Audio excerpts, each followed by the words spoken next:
Well, critics are furious after the Washington Post has essentially doxed the Twitter user of a popular account called Libs of TikTok. Joining me now, Billy Hallowell, Goins-Phillips to discuss. Guys, this story has garnered a lot of attention, a lot of debate as to whether or not this was ethical journalism or not. So what's going on with this, Billy? I know you spent a lot of time breaking this one down.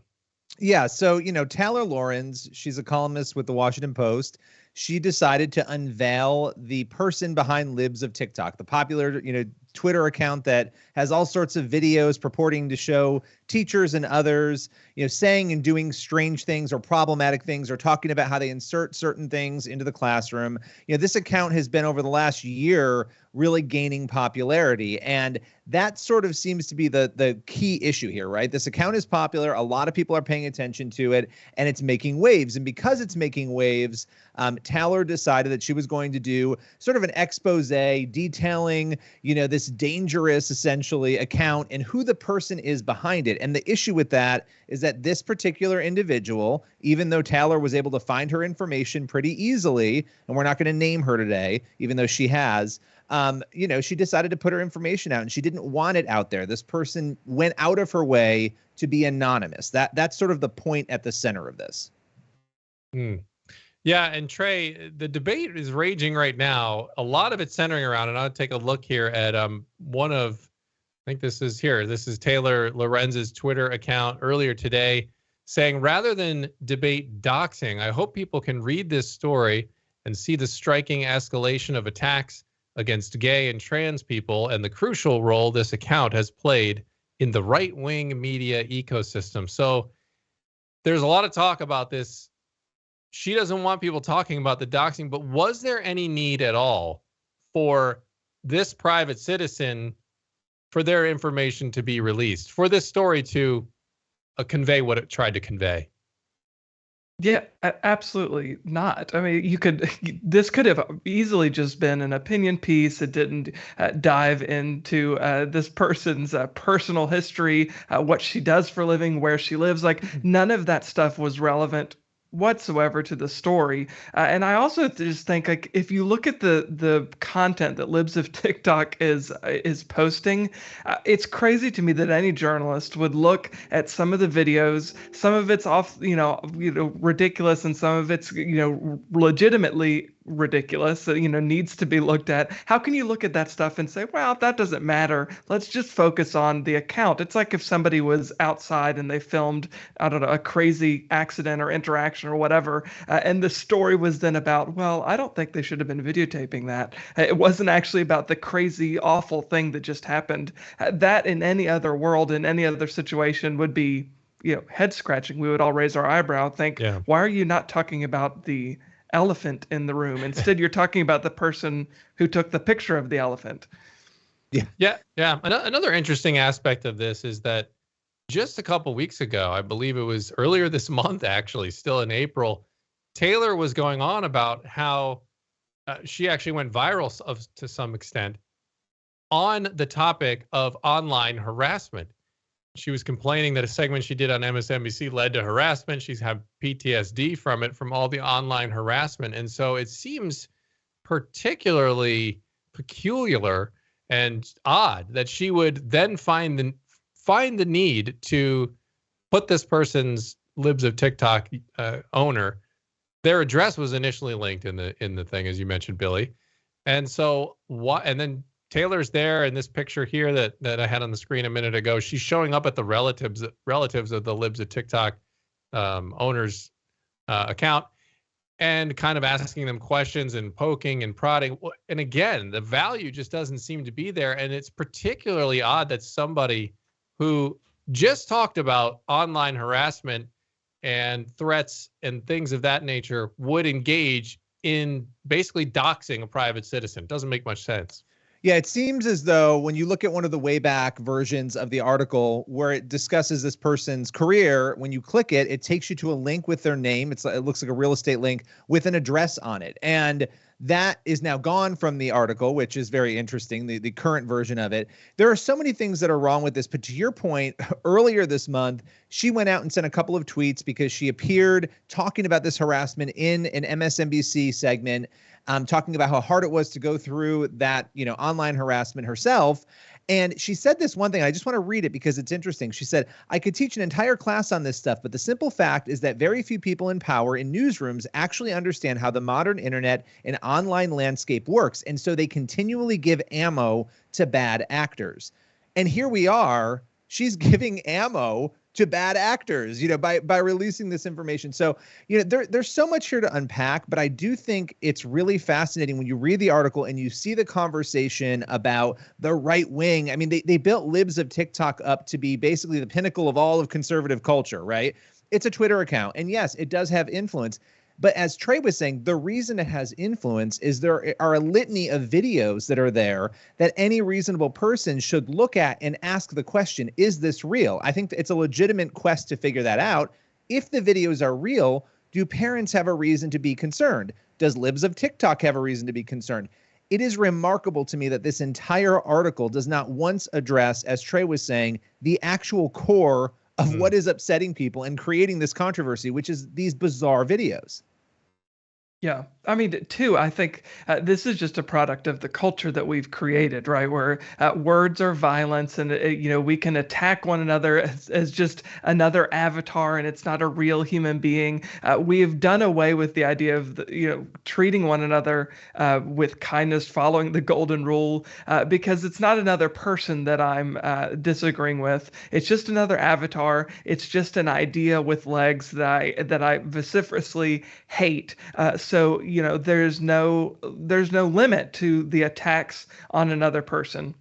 So I think that's the consequence, I guess, of this social media age, is just so we can absolutely ridicule, mock, demean, and belittle this person and even put them potentially in danger because it serves my greater ideological purpose. So I think that's one aspect. And then two, when we turn politics into a religion, which I think we've done quite a bit of in the last several years. I think this is just a consequence. We're reaping the consequences of that culture.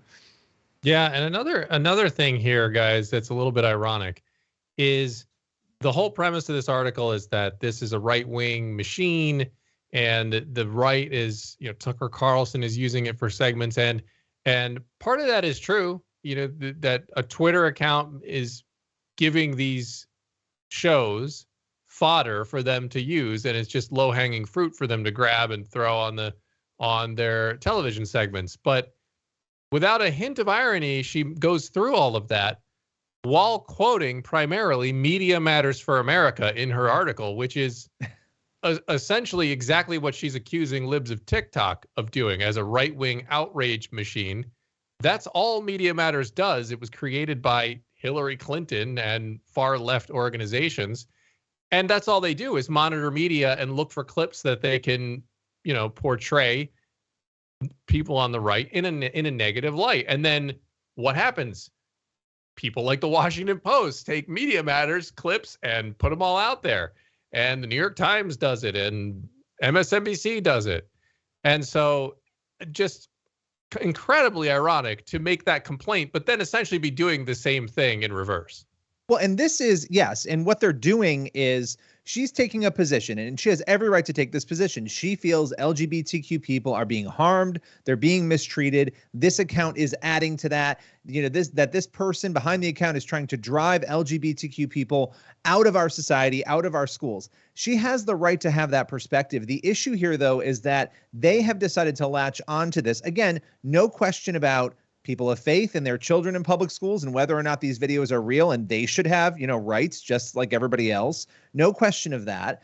And I think that the real issue here is that you now have other journalists, and this is the danger of media bias. They're complaining about the right wing. The right wing owns a few crevices that people can crawl into because the left has universities and education. They've got public ed, they've got media, and they've got Hollywood.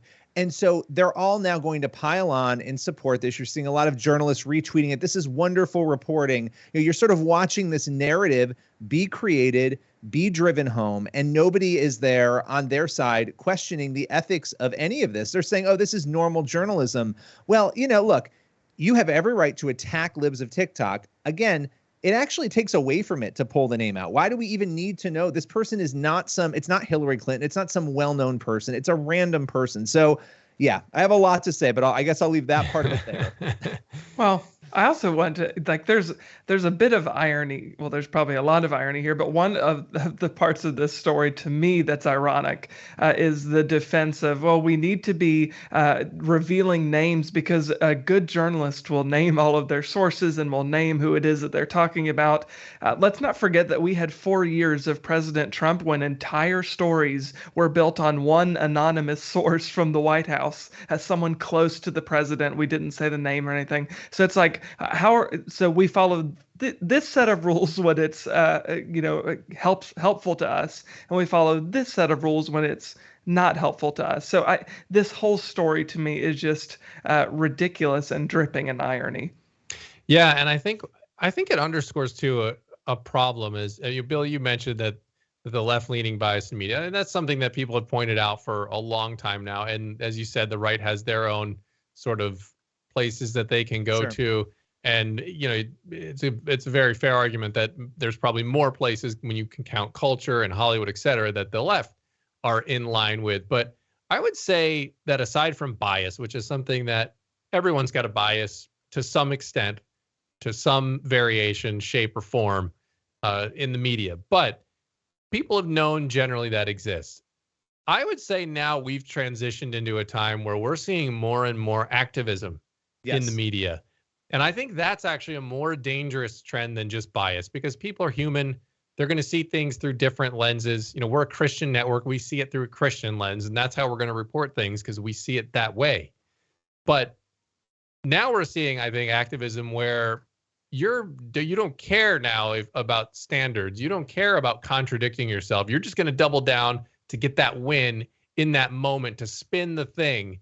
And I think we see this on both sides, but I think in particular now, especially in the era of Trump, the media, for all the things Trump did wrong, anything he said wrong or incorrect, the media then tripped all over themselves and made mistakes even greater on their part in some circumstances, in some instances. So, and I think in part that was because I truly believe, this is just this one host's opinion here, but that there you saw a transition towards activism versus just normal bias that can be baked into a lot of the journalism that we have today. Well, and I think that's what this is. This is bias. It is activism. And it's also the media saying this is now where we stand on this issue. We're not going to sort of, dance around it anymore. We stand here and we want to. I mean, she brought up a couple of times politics. She brought up the Florida parental rights and education law, right? That's been called the Don't Say Gay bill. She brought that up. She brought up a number of things in there. Even how the owner of Libs of TikTok had said, that maybe her full power will come out once the midterms come. Those were cues to me that this is something that is a pushback. It is a reaction because this account is making waves. It is having an impact.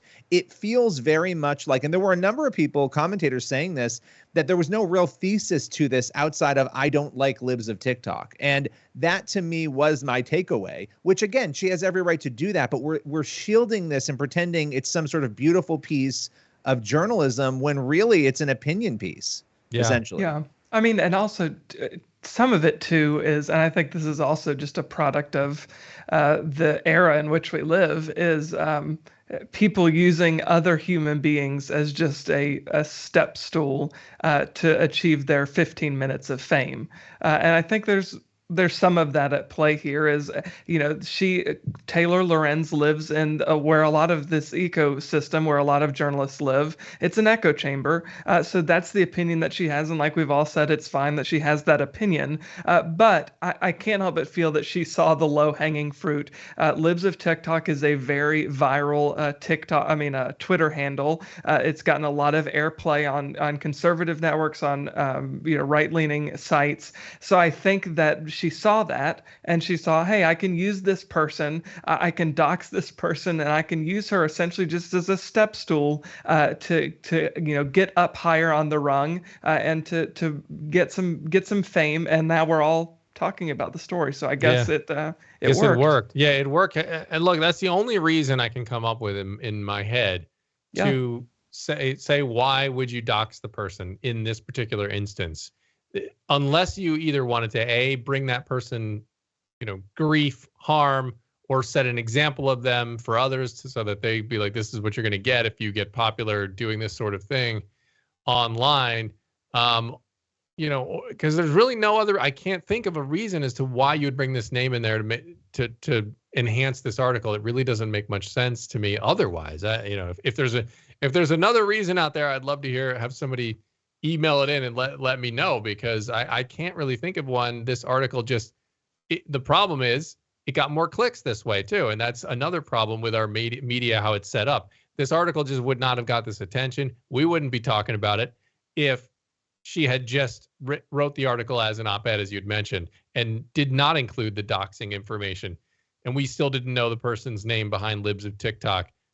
Nobody would care about this article. Some people in Washington Post would read it and say, oh, interesting opinion. That's interesting. But it would not have been this fervor over it that we're seeing today. Well, and it is interesting to me. I don't consider the person behind Libs of TikTok to be a public figure. They intentionally went out of their way to not be a named figure. They did do media interviews, did not give their name. Whether or not their name was discernible or findable is a separate issue to me. It is really intriguing. If this is something that hurts this person's ability to work and hold down a job, I don't know. I mean, what defines a public figure? That's something at the core of this that I think is actually very interesting. And I'm talking about libel and those sorts of things. I'm not saying that she's guilty of this with this article, but I am questioning if somebody is not a public figure, you make a decision to make them one. And she does have an account that is public, so it's an interesting debate. I don't know. Right. Yeah. I would love to know what the relevance is to the story. Why did they need it? What is this like if Ron DeSantis was secretly running this account, it would be noteworthy to dox, the name on it, right? Yes. You'd say, oh, wow, that's interesting. The governor of Florida who might be running for president is running this Libs of TikTok account.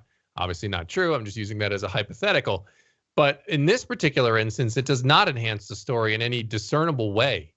And so that's why it becomes particularly egregious, especially when Taylor herself was just recently complaining about this very thing. So, all right, guys, let's leave it there.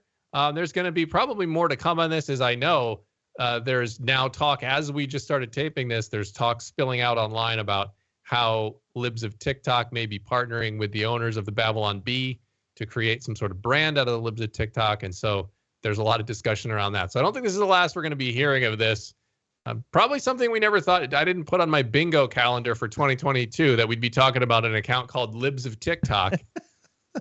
But here we are. So, guys, appreciate you spending a few minutes breaking this one down.